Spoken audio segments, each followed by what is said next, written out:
falando sobre o Mundial, hein? Sobre o Mundial de Clubes.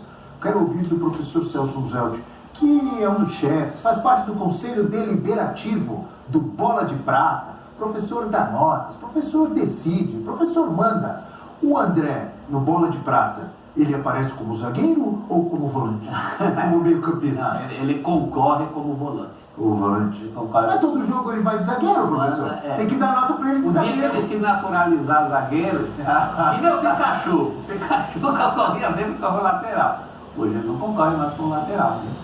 Então o cara tem que se naturalizar. É Tá a quase, posição de origem. Tá quase se naturalizando. Continuando com o Diniz como técnico dele, a tendência é muito grande. Aliás, ontem entrou com um zagueiro só, né? O Fluminense. É ousado, né, professor? Thiago Santos É o time do Felipe Melo, é ousado. Ousadinho. Não é? Ousadinho. Fernando Diniz falando sobre o Mundial de Clubes. Vamos lá. Doutor Samuel. Essa fala do Diniz aí, eu já fiz um vídeo específico sobre ela aí no canal. E até por isso, a tendência é que o Fernando Diniz comece a dosar cada vez mais a minutagem para evitar risco de lesão muscular, mas eventualmente pode acontecer algum acidente ou até mesmo uma lesão que seja imprevisível como essa do Samuel Xavier. É curioso como isso está no ar, né? Inclusive a própria torcida ontem pediu o Diogo Barbosa justamente para poupar o Marcelo, né? Tá no ar essa coisa, porque vai ter que continuar jogando, e é bom que continue jogando em nível e com intensidade como foi ontem. E competitividade, mas aí também pensar nesse lado. Claro, é evidente que o Samuel Xavier sai chorando daquele jeito, porque ele está preocupado em não ficar de fora do Mundial. E também muito bacana como o Diniz foi resgatá-lo, né? Podia ficar só nas palavras. O Diniz das palavras fala muito da preocupação com o ser humano. E como ele vai buscar o Samuel Xavier, o jogo continua correndo e ele fica um tempo ali com o Samuel, preocupado com o Samuel, com o bem-estar, até que ele se... visível para outros mercados, outros continentes e tal, mas Muito conformado já com a derrota, Eugênio. a realidade nos aponta para isso, Abel.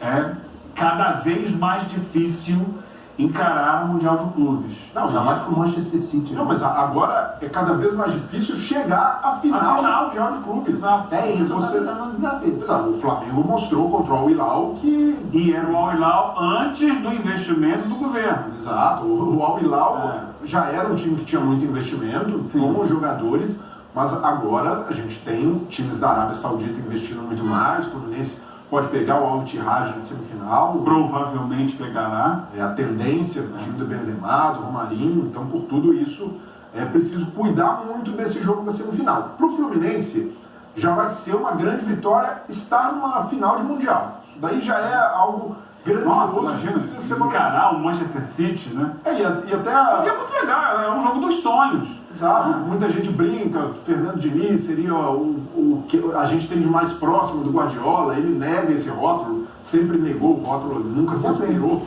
Mas é fato. E uma Mas o Diniz, responsa muito grande, né? mas o Diniz nunca se inspirou, a minha referência é o tic-tac do Guardiola, a forma de jogar, não tem. O Diniz, até na fase ofensiva, ele é o oposto do Guardiola, não tem jogo posicional com ele. Mas seria legal, pro espetáculo, até para a história do Diniz, dos jogadores do Fluminense, ter esse duelo. E aí você, num jogo só, tudo é possível, você tem até uma responsabilidade diferente do jogo da semifinal, mas é inevitável que os jogadores passem a tratar isso como um foco e como uma obsessão. Eu até entendo esse ponto do Eugênio, mas para o jogador sul-americano, ganhar o Mundial tem um sabor diferente.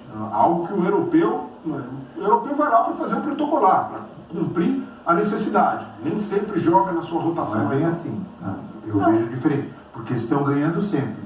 Se começar a perder, você vai ver se eles não vão ficar pé da vida. Sim, mas ainda está longe. Mesmo não jogando na sua entrega, na sua mobilização máxima, tem sido suficiente para A diferença de nível é muito grande, Abel. de investimento. É muito grande. O nível em função do investimento, em decorrência dele. O Fluminense fez algo histórico nessa temporada. Ele tem um investimento, ele tem a 17ª folha, não exatamente a folha de pagamento, mas o valor somado dos jogadores é o 17º do campeonato. Não é não. Você está enganado. Então é um trabalho histórico de identificar, de potencializar, de trazer jogadores experientes, misturando com os jovens da base, com toda uma filosofia de futebol, com um ambiente favorável. Tudo isso, assim, tá aí campeão da Libertadores, fantástico. Hoje em dia, para o futebol brasileiro, não é Fluminense não, tá? Para o futebol brasileiro, a gente tem que cada vez mais valorizar a Libertadores. O Fluminense, assim como o Flamengo e o Palmeiras, vai estar no Mundial, na Supercopa do Mundo de Clubes de 2025, em que a realidade vai ser muito mais difícil ainda, porque você tem não só hoje os europeus, como os clubes árabes, que tem um investimento gigantesco. Não dá para comparar o nível de elenco do Manchester City com o do Fluminense. A realidade é essa. A rotação do jogo é outra. O nível de velocidade, de força física é completamente diferente. Então, é para ir para desfrutar.